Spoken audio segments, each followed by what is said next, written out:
There's a lot of metal bands out there that play in all different styles, and when it comes to quality, they typically range from either the good, the bad, or the ugly. But there's a select few that I would argue transcends that scale to a whole different adjective, and that would be in the masterful territory, and that's where Diabolical Masquerade falls under. For those who aren't aware, Diabolical Masquerade used to be a one-man experimental black metal project based out of Stockholm, Sweden, all composed by Anders Nyström. But for most people, you probably know him as one of the founding members and guitar player for the death doom band Catatonia. Or at least, that's how they started out with their first two full-length albums, Dance of December Souls and Brave Murder Day, which again is a mixture of that death metal, doom metal approach that is just submerged in melancholy. However, after these first two full-length albums, they would transition to more of like a gothic rock metal blend hybrid that gave off a much softer approach. It's important to bring up this brief little timeline summary within the Catatonia discography, because around that time in 1993, that's when Anders started up Diabolical Masquerade, and wouldn't release the debut full-length album Ravendusk In My Heart until 1996. And around that time period, while Catatonia was going towards a change of pace and styles, Anders was still very much interested in making extreme metal. And in both interviews he's done for either Invisible Oranges or Altars of Metal, again, both interviews will be linked in the description below for you guys to fully check out, is that he always wants to keep himself on his toes. And around the mid-90s, he was really hungry to continuously push himself, that way he wouldn't get bored with making just one style of music. Hence why Diabolical Masquerade, in terms of styles and influence, is so varied from everything else he's done. Yet when talking about the debut full-length album Ravendusk In My Heart, Diabolical Masquerade hasn't really become this experimental phenomenon within the underground black metal scene. For the most part with this album, it's more just like black metal with elements of keyboards that some people label it as symphonic black metal, but it really resembles a lot of what was happening in the Norwegian black metal scene, because this album always reminds me a bit of Emperors in the Nightside Eclipse, how the structure is with everything going with it. How this album is structured is that black metal is at the forefront, and the keyboards and symphonic elements are more of like the backdrop to really enhance the melodies all the more. And it really worked out quite nicely that I would say of the 4 full-length albums within the Diabolical Masquerade discography, this is the most traditional sounding just because of the riffs being so sinister and melodic. My personal favorite song on this album is Blackham's Hunt for Nocturnal Grace.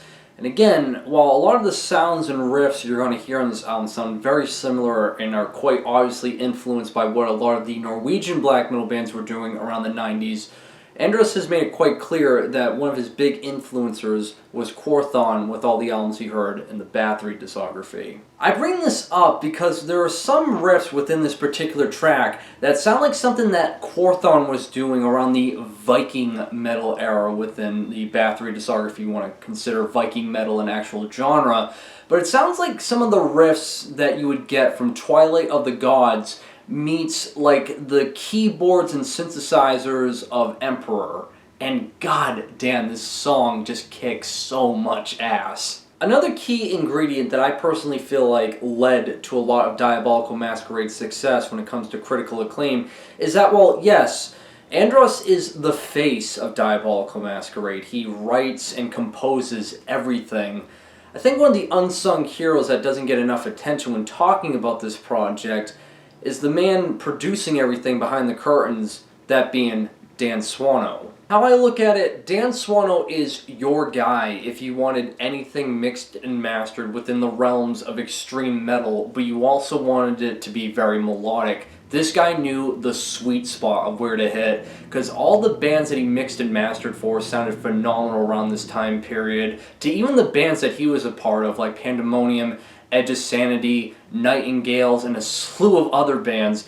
Just everything he did that was extreme metal with melodic tendencies, with riffs, always top notch. Shortly after the debut full-length album, Ravendusk In My Heart, it would be until 1997 when the sophomore full-length album for Diabolical Masquerade would be released, that being The Phantom Lodge. Out of the 4 full-length albums by Diabolical Masquerade, this I would say is the one I play the least amount of times. That honestly I would say it's my least favorite as well too, because it's not that this album is bad per se, it's just that the other 3 albums just blow it out of the water, honestly. Because while the production value by Dan Swano is great, and all the compositional work and writing approach that Andrus did within the previous album is present on The Phantom Lodge, it's really the ideas that are fleshed out here that just don't really sit all that right with me. Because one big issue I have with it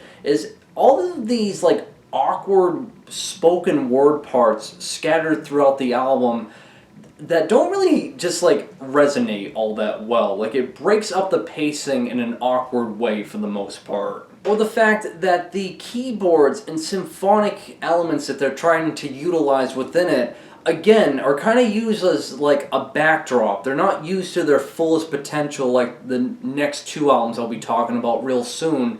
That it just fails short in comparison, again, to everything before and after it. Although, to give this album some credit, the 2 tracks on here, Ravenclaw and the Blazing Demon Dome of Murmurs and Secrecy, those 2 songs are bangers on this album. Overall, I know I've kind of given up with giving albums like a rating, because ratings are just so fucking pointless, I feel like.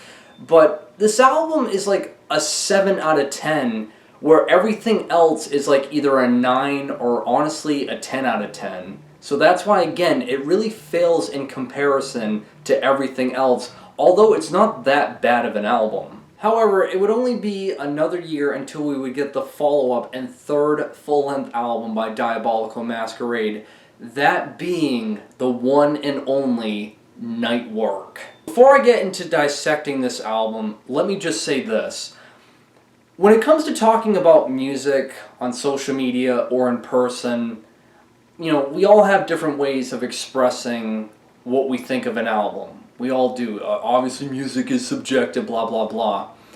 But there's certain words I try not to use because I don't want to diminish how powerful of a word they are when discussing music. And I may have thrown it around a lot when I started doing YouTube, but over the years I've become to really hold back on saying this particular word. But for this album, it deserves it. That being that, simply put, Nightwork is a goddamn masterpiece. How I look at it is that calling Nightwork just a black metal album is kind of like calling the Taj Mahal just a building. To put it blunt, this album is cutting edge. For 1998 it was, and even for today's standards it still is, because it's so rare to come across an album that sounds like this. There's so much happening. It's so intricate how everything flows together, and all the different styles and genres he allowed himself to play around with this album makes it truly one of a kind, blending symphonic black metal, avant-garde, classical music, progressive metal as well, all just laced together to make something truly a work of art, simply put. And going back to the 2 interviews that Andrus did for either Invisible Oranges and Altars of Metal, is that there's a big combination that I feel like really propelled him to make an album like this.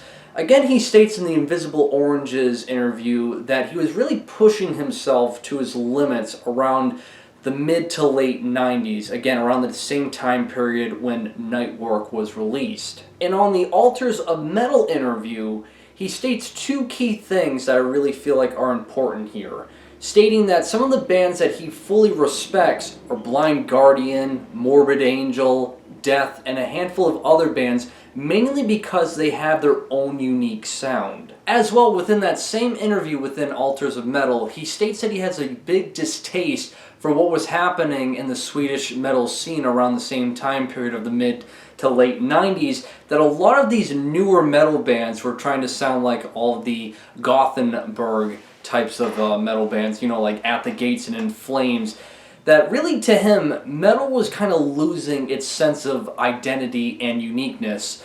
And I feel like being around that environment and his mindset towards everything, along with his talent and passion, really pushed him to make something truly unique, and the end result was Nightwork. I mean, just listen to the opening track on here, Riders on the Bones. It starts off with these keyboards being frantically played, then out of nowhere this massive guitar melody kicks through. You have Andrus's vocals just screaming over everything, and from beginning to end, it has just so much energy, but there's just such creativity with every moment on this album. It's a perfect blend of it being both fun and exciting, but again, experimental and very unorthodox. Because even when you have all the keyboards coming through and all the classical moments, and it's just transitioning to all these different sounds and textures coming back and forth at you, there's still a lot of grooves and hooks with the black metal sections on here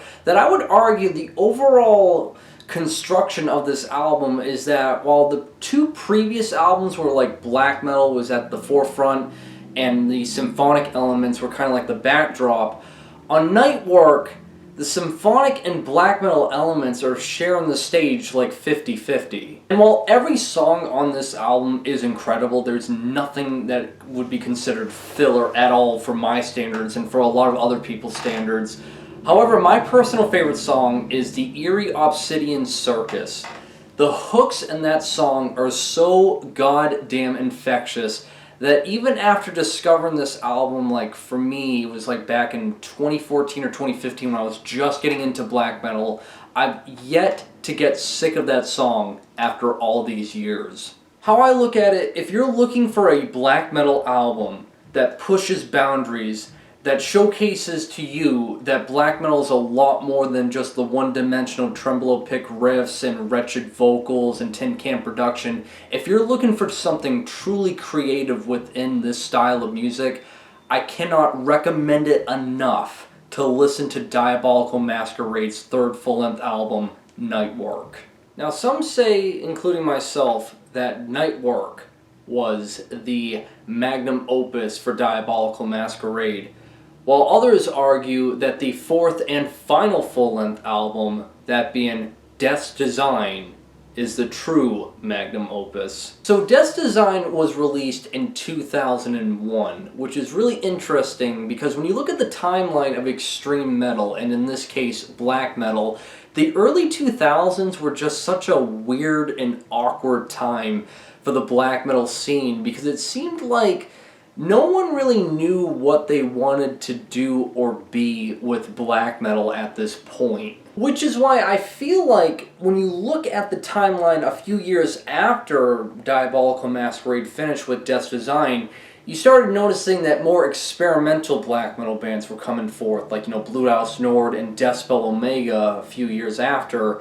But Death's Design is really where I feel like Diabolical Masquerade is at the peak in terms of experimentation. How I view it in terms of how the album is constructed, Death's Design, is that it's really different from the previous three albums. The first two have symphonic elements as the backdrop and black metal's at the forefront. With Nightwork, black metal and symphonic is kind of like balanced 50-50. Yet with Death's Design, I would say black metal is now the backdrop and the symphonic parts are the forefront, making up the meat and potatoes of the songwriting within it. When you look at the track list, there are 61 songs in total, roughly around 5 seconds to 30 seconds long each, made into 20 movements. How I look at it is that there are 61 tracks, yes, but they all make up at least a transition within the album, which then in return makes up the movement. And the movements, all 20 of them, are the actual songs in full. And you might think there's a lot going on here. How can there be songs only 5 seconds, 30 seconds long? It would sound like a mess. But again, they all flow together so fluidly because the symphonic elements, I feel like, allow a lot of these progressive tendencies to make the album flow more evenly than if they were to go down the black metal approach with it. Even though this is a one-man project, Death's Design is basically an orchestra of an album. The guest list is a laundry list of so many different musicians adding in cellos, violins, pianos, jazz guitars, extra vocals. Like, it's insane all the different things that make up this album in terms of instrumentation, that really how it comes off is that Andrus really wanted to go above and beyond with Death's Design. Yes, while I'm aware the idea of an extreme metal orchestra is nothing new, it's been done numerous times. However, I would argue this is one of the best examples of what an extreme metal orchestra should come off sounding like. Because again, the extreme metal parts, the black metal parts are the backdrop. You're going to get the urgency, you're going to get the energy, the pummeling, blast beats and riffs and wretched vocals, all that stuff. But it only makes up, again, the backdrop. Whereas all the symphonic parts, all of like the classical instrumentation are at the forefront, and it just allows all of these urgent transitions to flow just way more fluidly, where nothing feels jagged or janky, or feels like, they're battling for like sound superiority. And again, just like Nightwork, this album, Death's Design, it's a work of art. And if you don't take my word for it, listen to the songs 30 through 33. It's all the instrumental parts on the album that are truly the standouts. That's just straight up ear candy, regardless if you enjoy experimental black metal to black metal as a whole. It's really captivating stuff. Yet, after Death's Design, we would never hear anything new from Diabolical Masquerade ever again, as it was put to rest back in 2004 entirely. Over the years, it's been asked numerous times if Anders would ever start Diabolical Masquerade back up. And in the Invisible Orange's interview, it was asked once again, and his answer is a very ominous, stalemate kind of answer, as on one hand, when Death's Design was over and he was already planning a follow-up to it, he had a lot of ideas and riffs written down, but was stowed away in the back of his head shortly after when he disbanded Diabolical Masquerade and focused again more on Catatonia, and around this time he was starting up the death metal band Bloodbath. Yet, on the other hand, I feel like he's not going to start up Diabolical Masquerade in the artistic sense, because really this project did what it was set out to do, and that was to be something different and unique within the realms of extreme metal. Even 20 years after its last release, Death's Design, there's really nothing that sounds quite like Diabolical Masquerade in terms of musicianship, songwriting, experimentation, and ideas.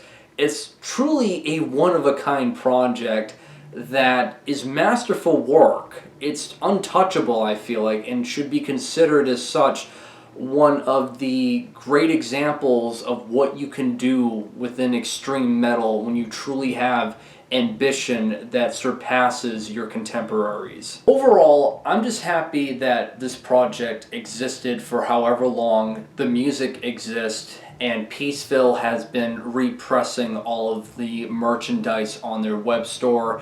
As well too, there's merchandise available on the Diabolical Masquerade website. That, yeah, overall, whether Anders decides to start it back up or not, I'm still getting all of my time's worth and enjoyment out of the 4 full-length albums that exist. And I feel like to anyone who enjoys extreme metal, but you want something different, you want it to have like a unique factor to it, Diabolical Masquerade is one of the best examples of that if you're seeking it. And that'll do it for this video. I'll leave links provided to the interviews, the music, and the web store for everything and anything that is Diabolical Masquerade. And yeah, guys, other than that, make sure, like always, you guys drink plenty of water to stay hydrated, and have a great day.